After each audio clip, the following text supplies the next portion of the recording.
All right, let's talk a little bit of Tampa Bay, the Rays here. For our viewing audience, I'm joined by Baseball Llama, Eric Zimmerman, co-author from Fantasy Baseball Almanac and Draft Guide. The link to the draft guide is below. Quick pitch here. We're more current, we're less expensive, and you get a direct line into us for updated rankings and updated season support as well via promo code. So it's basically better than anything you're going to buy. That's the pitch. Now let's talk a little bit about the Rays here. So top ranked player right off the bat, I have the rankings up for the Rays. Their rotation's fantastic, actually. You got Blake Snell, you got Charlie Morton, you got Glasnow. Okay, so Glasnow's on my team, which I like. Doing fantastic, and then he gets injured, but he comes back and he pitches pretty well. Talk a little bit about the top of the rotation there, and then also I know you have a little favorite there, a pitcher who also hits. So why don't you talk about this rotation bit, and then we'll go back to the hitting.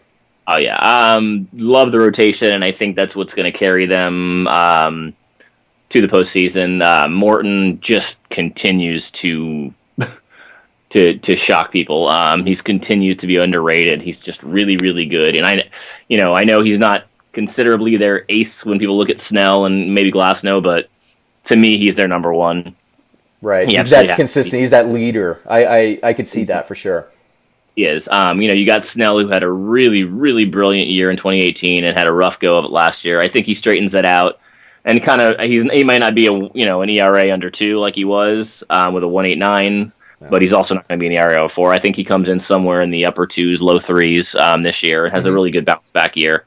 Glasnow, he's just Man, I'm not even going to get into the Archer trade anymore. We've beaten that one to death. Yes. I mean, I could go on a whole nother show on that one. So, how do you like Pittsburgh? You could have Glasnow and you could have Cole. Of course, like those guys. There's a reason they've ascended elsewhere. I mean, the organization has a lot, as we talked about with the Orioles at the top of the show. But it's got to be a little frustrating if you're a Pirates fan. But we already also talked about that on another episode. Another guy I like, speaking of rotation. So I know you like McKay, and I like Chirinos. Why don't you talk to me a little bit about McKay? McKay, look, whether they bring him up or down, whether they give him a full load at DH when he's not pitching, it's interesting, and it's a big question as to what they're going to use him for, and that's kind of where he's down a little bit on our rankings. Is just because we don't know how they're going to use him two-way. It's not like Ohtani where we know, all right, this guy's going to DH, possibly even on days when he pitches, he's going to be in the lineup to hit. So, we don't know what they're going to do with him. He's got a lot of talent as a pitcher, and I think that's where they want to focus first.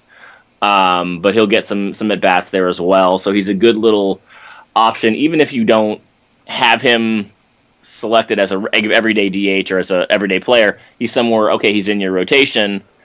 You got to pit, a batter that's out in the utility slot. You can just flip him in there, and maybe he'll get an at bat or two for you if he's not pitching. Sure. So it's a way to kind of balance some extra points there. But he's a talented young guy. He showed some serious highlights last year. He showed that he has some real swing and miss potential, and looked pretty good. There were a couple of hiccups, as they're going to be with a young kid, but he should hopefully see a full load this year, or at least close to it, and they should start to kind of blend that two-way ability as well for him. And I like Chirinos. I mean, we've seen the basically, what is it? You know the term. I can't think of it offhand, but basically somebody else starts the starter philosophy. Somebody starts for the first 2 innings and Chirinos comes in, which is great for me, although I'm probably not going to keep him, but we'll see what happens with some injury situations. But, basically you don't burn a starting slot that week. You just get an extended guy. He's still eligible for the win, and he pitches really well, though I liked his numbers more to start the year. Towards the end of the year, he kind of came back down to earth, but he's a guy that I'm a little bit higher on, and he's, to me, one of those guys that could break out any season. So I like him quite a bit, but let's talk a little bit now. Let's move it over to the hitters. And I know you like Austin Meadows, potentially even more than the rest of the fantasy community does. So why don't you talk a little bit about Austin Meadows? We can work our way through the lineup. Yeah, no, Austin Meadows is he's a good young piece. He was always really well regarded and just never got a chance for whatever reason in Pittsburgh. Right. And they dealt him, and he came up here and crushed. Yeah, right. Good young hitter. I like him a lot, and he seems to be overlooked a little bit in draft circles. So he's definitely someone that you can kind of get in the mid rounds and not have to overpay for. but I like him. I like the bat. He's got a lot of power that's going to continue to grow. He's still just 24, so there's still that man strength Right. that's going to grow in for him. Yeah, that old man strength. As I saw your stepfather lift about 57 chairs one day, he was like a frail version of Tom Petty. God rest Tom Petty's soul. But I say the ghost of Tom Petty. The dude is like the skinniest guy I had ever seen in my life, and he hoisted about 57 chairs. I think it was about 900 pounds, with basically just his grip. He just had the kung fu grip, and he picked it up. And I can't remember what he said something to me when he walked away. It was something very like, wow, that's a man right there. I remember thinking, it was like, that's a dude who can carry some weight. Old man strength. It's a real thing. Any other batters here? So I'm looking. We're not really high in terms of rankings on batters. Do we have any sleepers here? Somebody that you're kind of keep your eye on? Maybe an up and comer, somebody that's going to be put onto the team in May or something like that. Yeah, this is a team where they don't have that really once outside of maybe Meadows, that one standout offensive guy, but everyone's going to contribute and contribute well. I think you're going to see a step forward from Willie Adams. I think Renfroe is going to be one of those guys that he's always struggled with strikeouts and had trouble in San Diego, but the Rays always seem to find the way to fix people. Mm-hmm. And I think Renfroe is going to turn into like a 35 to 40 homer guy here easily. And I think he's going to be a guy that can take a big step forward and really produce in the middle lineup. And I kind of like this... their new Japanese import, Yoshitomo Sasugo. I think I got that right. I don't know. Look, he's got some solid power. Hit 29 homers in kind of a down year last season out in the Japanese leagues.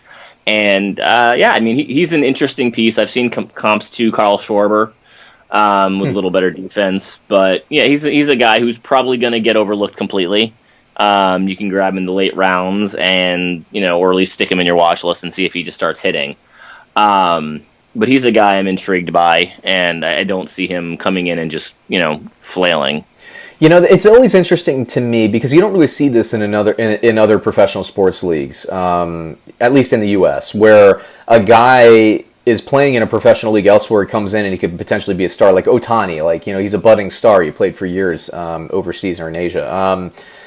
The NBA, you see guys in the draft like Giannis, or you see guys in the draft like Dirk way back when, and guys come out and they're heralded stars, but you don't see like seasoned veterans come over and just make an immediate impact. You don't see it in the NFL, obviously, because it's not a global game. NBA, you don't really see it. Maybe in hockey you get some if a guy comes over from the Russian league or something, or the Nordics or something like that, but nobody comes in and is like an immediate star, and you see this a lot with the MLB. I just think it's an interesting little thing to kind of keep track of. You have to keep track of the Japanese leagues and Korean leagues and all that stuff. And then even like Americans, we've seen a couple of instances, and we've talked in previous episodes, where like pitchers, they kind of flame out in the MLB. They'll go over to Japan or Korea or wherever, and then they'll come back, and then they figured something out while they were overseas. It's just an interesting dynamic. It's not only about the farm system. You got to keep track of what's going on in the non-American and the non-major leagues as well, which is pretty cool.